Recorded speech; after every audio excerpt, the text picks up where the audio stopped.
Hello and welcome to my channel. Join me this week as I fix up this place for the winter. I'm still working on the trench compost project and doing some DIY emergency aid in the fruit yard. I'm also packing away the summer and cleaning up around the property.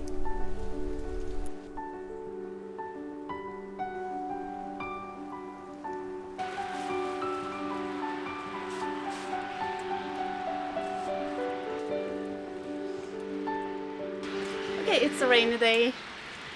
Welcome back to Norway. I'm continuing my soil improvements for the season. We have had snow for the last 2 days, and today is the day where it's possible for me to dig another trench. This is actually the first season that I'm preparing the soil for next year, so hopefully next year's crop will be much better and I'm more prepared as well. Hello! It's rainy, so the camera is under the roof. I'm not looking forward to the digging. It's so wet and it's clay and my shoes will be ruined again.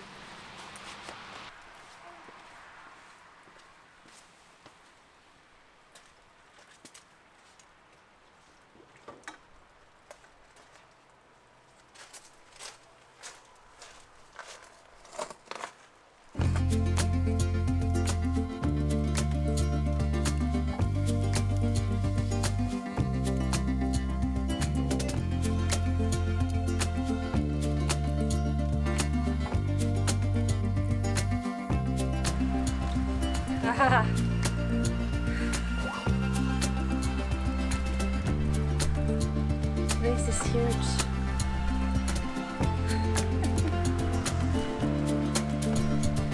Trench composting is completely new to me. I read about it while on vacation this summer and wanted to try it out this fall. We came home from summer vacation and found our whole pantry filled with flower moth. I had to throw away so much food, it's ridiculous. 5 kilos of rice, 5 kilos quinoa, 5 kilo cashews and 10 kilos of flour and a whole lot more. Everything was destroyed.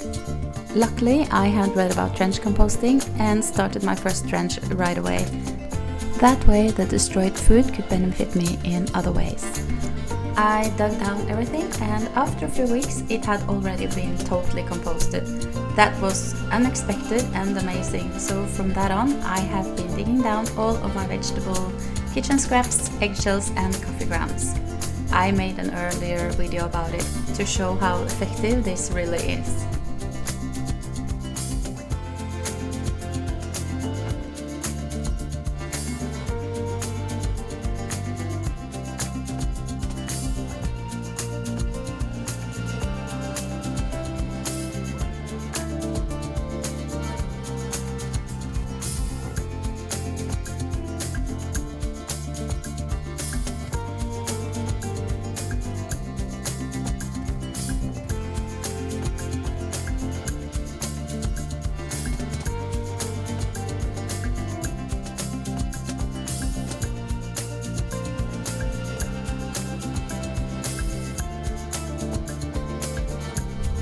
The pea flowers has been blooming into the start of November, but today I'm tearing everything up and digging it down into the trench together with the kitchen scraps and some nettle that still grow by the stone wall you can see behind me there.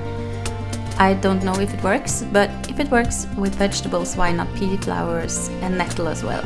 It makes it really easy for me to compost in such a small area as we don't have a compost bin on the property yet. And from now on, I'm not sure we need one.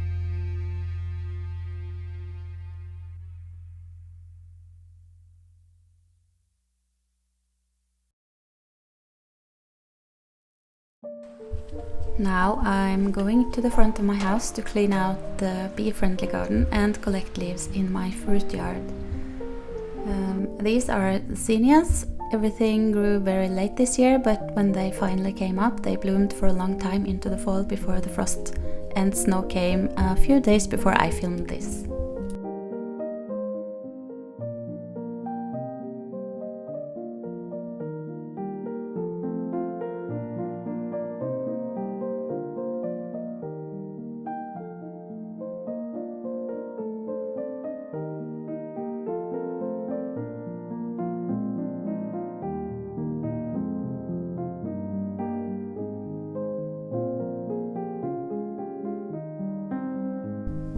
peach and apple tree had fallen over under the heavy snow that came a few days before I filmed this.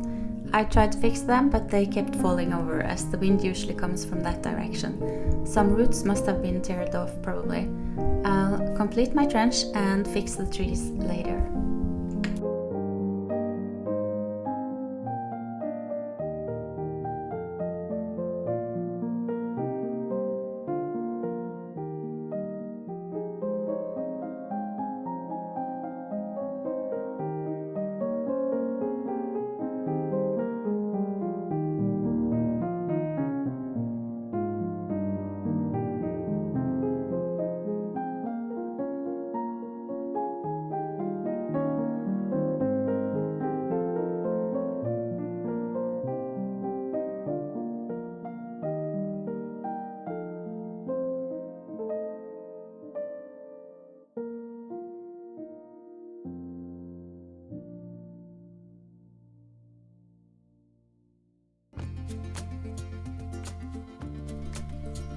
Back at the trench, I am filling it up with the leaves and some of the zinnias, just to take full advantage of the trench, as I have no intention on digging it up again before I plant my butterfly garden in the spring.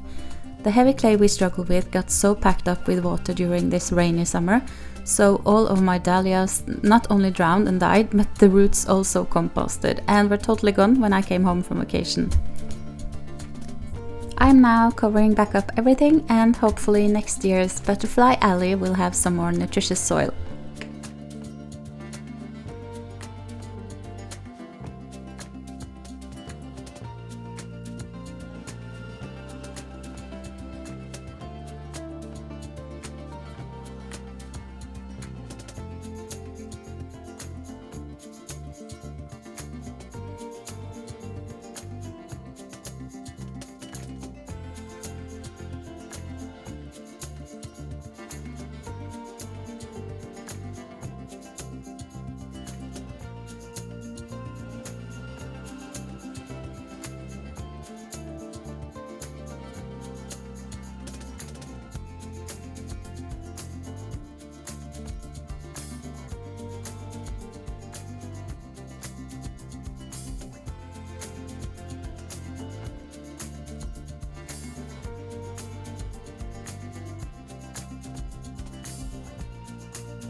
The next task is to pack away the summer furniture.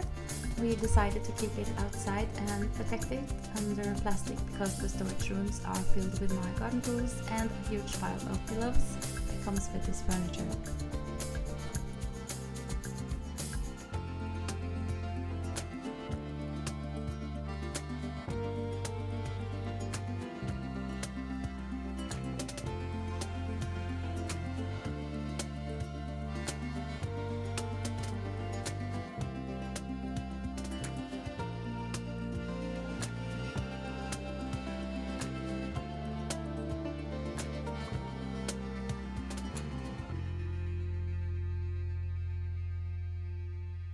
Next thing I'm gonna do is take down the badminton net before Christmas.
My poor dog.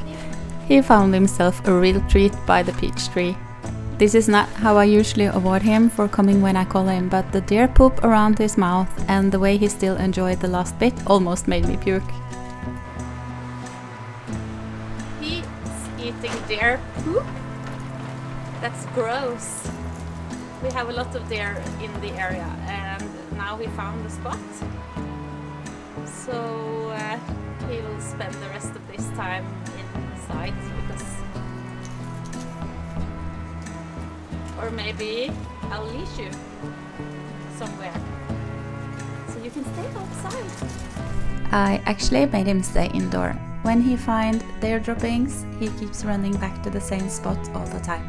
He tends to get cold if I put him on a leash outside during winter, so that's why he's better off indoors rather than sitting outside on a leash and getting cold. Now, the next thing on my list is to try to find a solution for my trees. The apple tree is planted at the same time as the rest of the trees. It's about 3 years ago now, but the apple tree never grew much. I don't know why it tipped over this year. Maybe it died this fall, or it was just too small to handle the weight of ice and snow. Anyway, I decided to give it a little trench compost boost and saved some kitchen scraps. And the next thing will be to find something to support the tree better. This tree fell over during the last snow. I don't know if it died, if it was dead, or if it's alive. This is rotten. Ash. So I think the roots are... some roots... Okay, so let's cover up this. If it's dead, we'll have some nutritious soil for the next tree, next season. Oops. Oh.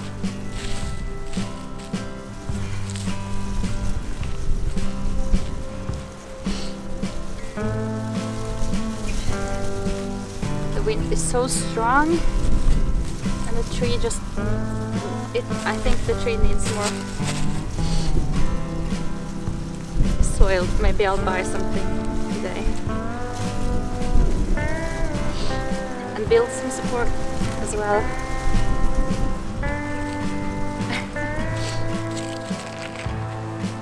Definitely need more.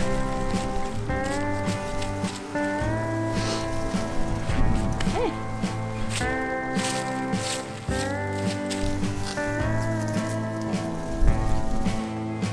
I have to go into the garage and find something to support the apple tree.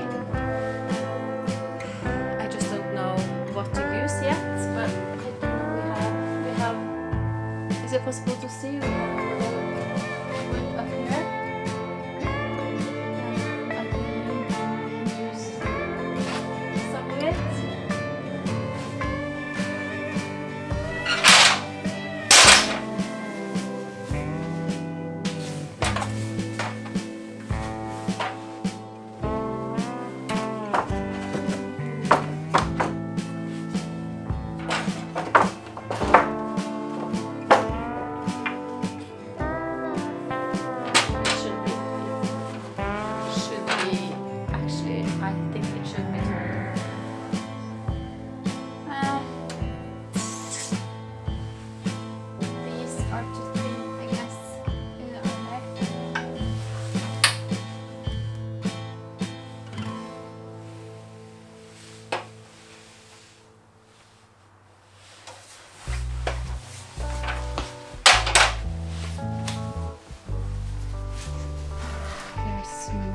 But this is the fancy wood. This is oak. That's too fancy for the apple tree, I think. And otherwise we can have storage here. This is not some... look at this. Can I use some of this?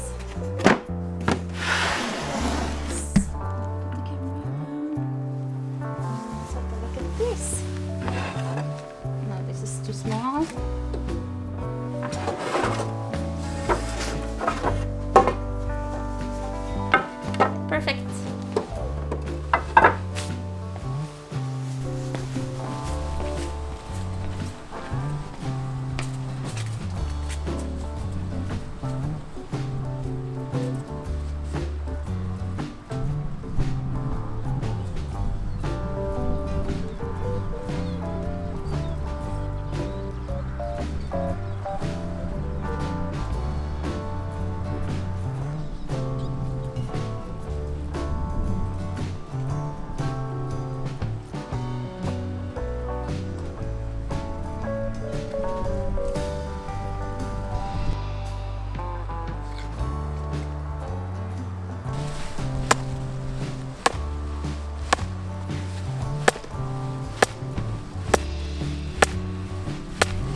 Embracing the changing seasons is part of the Norwegian way of life. While the transition from fall to winter may alter our gardening projects, it opens doors to new possibilities and a different kind of natural beauty. It's also a great time to enjoy the calm evenings inside and plan next year's projects. Don't forget to subscribe and stay tuned for more seasonal garden adventures. Thank you so much for watching. And until next time, happy gardening and embrace the beauty of each season.